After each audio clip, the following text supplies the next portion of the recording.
My fellow South Africans, today I wish to address you about the National Dialogue, an initiative that has been in discussion by a number of leaders in our country and many other people for some time.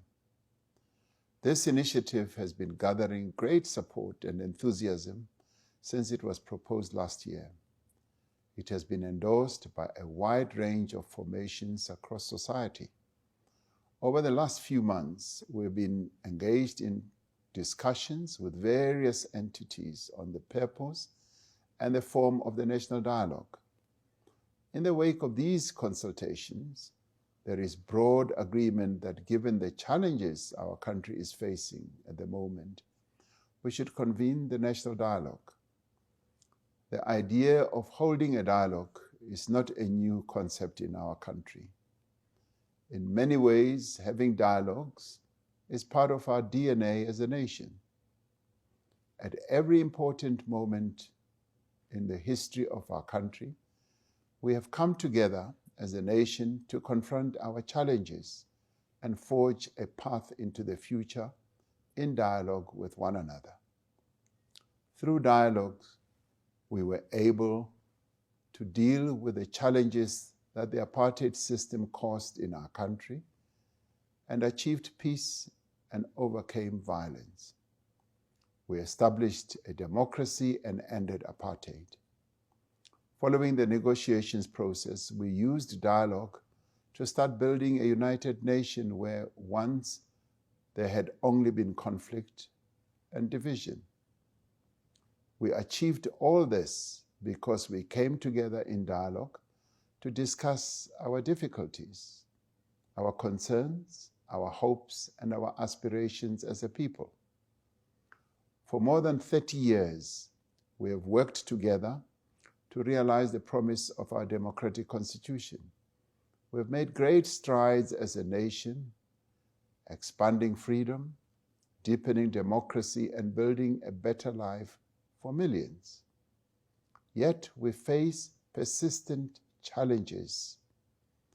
Poverty, unemployment, and inequality are deep wounds that prevent us from reaching our full potential as a nation and as a country. Millions of people are underemployed and unemployed. Many of those who work earn wages that cannot sustain them or their families. Crime, gender-based violence, and corruption are prevalent across our society. We are therefore called upon at this moment to direct all our efforts to build a thriving, inclusive economy that creates jobs and opportunities. We are called upon to build safer communities and create a better future for our children.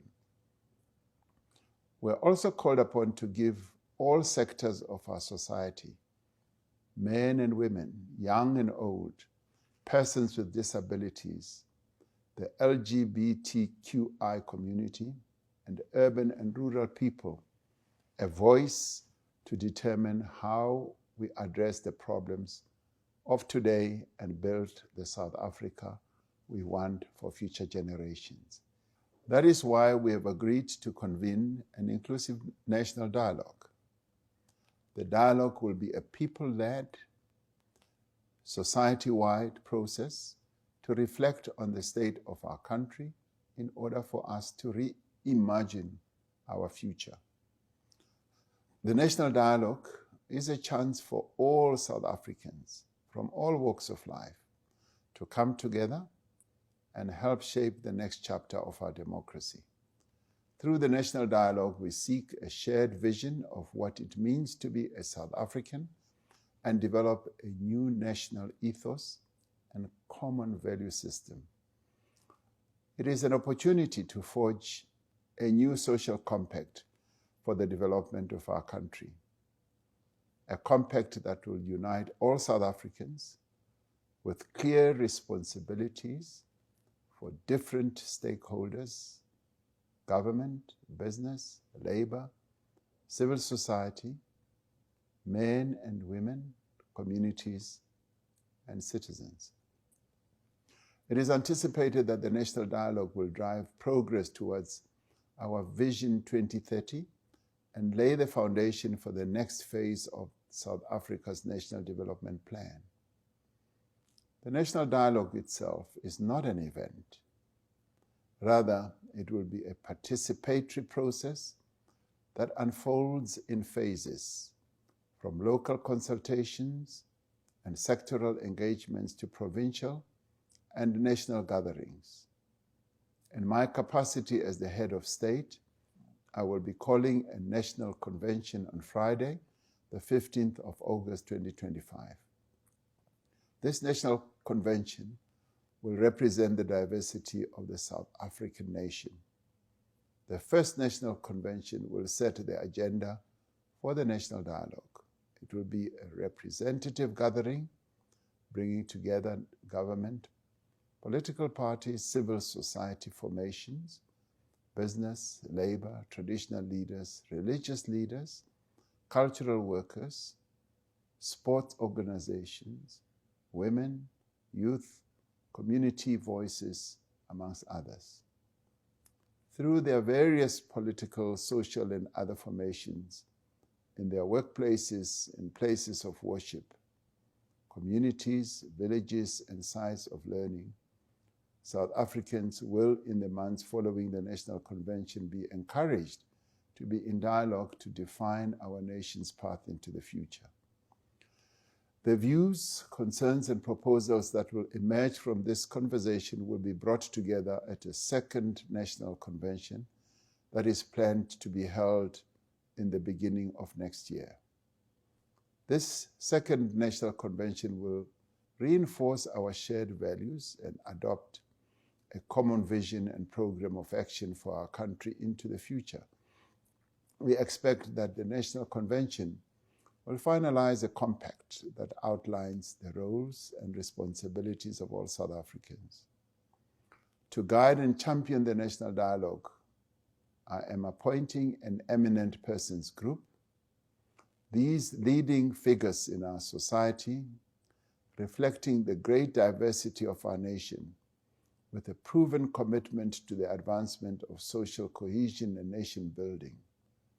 Members of the eminent persons group are Dr. Brigadier Bam, former Independent Electoral Commission chairperson, Mr. Robbie Brozin, entrepreneur and business person, Judge Edwin Cameron, former Constitutional Court judge, Mr. Mani Dipicho, former Northern Cape Premier, Dr. Desiree Ellis, Banyana coach and football legend, Ms. Ella Gandhi, peace activist and stalwart, Professor Nomboniso Gasa, researcher and rural activist, Mr. Bobby Gotso, a business leader, Dr. John Kani, award-winning actor, Mr. Sia Kolisi, Springbok captain and world champion,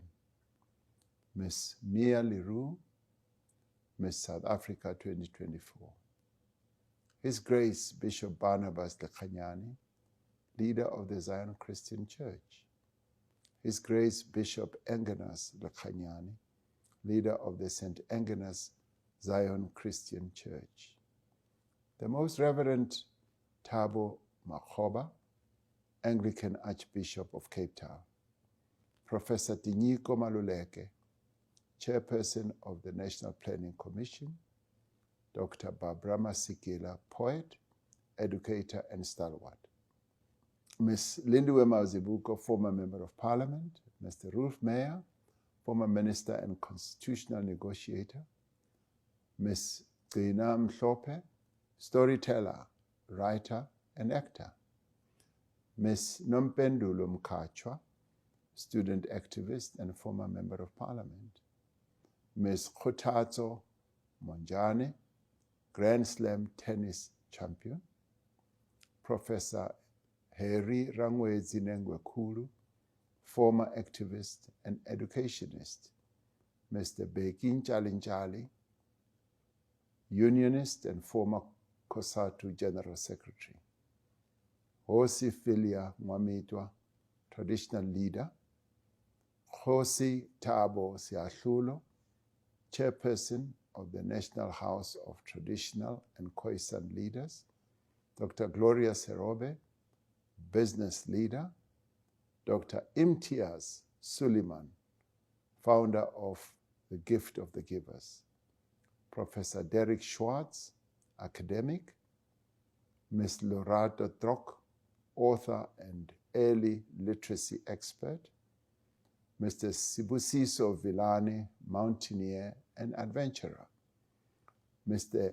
Siabulela Muza, award-winning rocket scientist who has a planet named after him.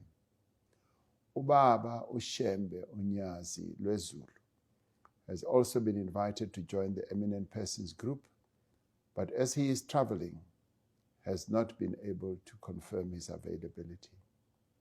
I am grateful to each of these South African patriots who have made themselves available to act as the guarantors of an inclusive, constructive, and credible process. An interministerial committee has been established under the chairpersonship of the Deputy President to coordinate government's contribution to the National Dialogue. We will be establishing a steering committee comprised of representatives of various sectors of society to set strategic priorities and coordinate implementation of the National Dialogue process. The Secretariat, which is responsible for day-to-day management of National Dialogue activities, will be housed at NEDLEC, the National Economic Development and Labour Council. As a nation, we are embarking on a new path of partnership and united action. We are drawing on our traditions of dialogue and debate. We are determined to define a shared vision of a nation which belongs to all South Africans, united in their diversity. I thank you.